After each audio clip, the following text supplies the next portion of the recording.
All right, so this is a how to change the key fob battery in a. This is for a 2019 Volkswagen Tiguan. So this is my kid's car.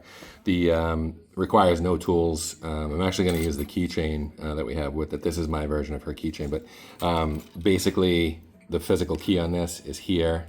This is hers has a push button start. Some of these don't, and you have to put the key in. No big deal.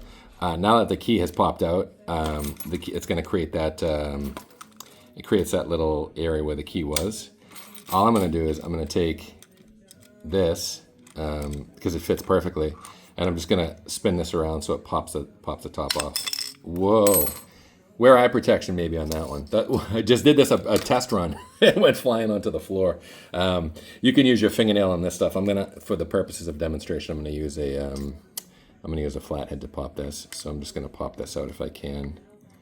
I might not be able to because it's too. Let me see if the Torx will fit in there. So close. Yeah, so that's the only thing with this one is it's tougher to get out.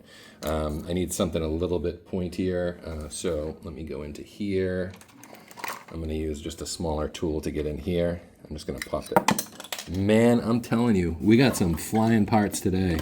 So the big difference on these, out of the other ones that I've just done, if you're watching these videos, is this is a CR 2025, where the other ones were 2032. So I have a bunch of the 2032s because this is pretty much Dodge, Mopar, Maserati, Mercedes. This one is a 2025 on this. So again, this is going to go back in to get this thing back in. I'll try to turn the light this way. You're just going to so the tension mount is right here. So the tension mount is right there. So basically you're going to slide this in negative side or the braille side like that down, positive side up. I'm going to slide that down into that side first so it's underneath. So see how that's underneath?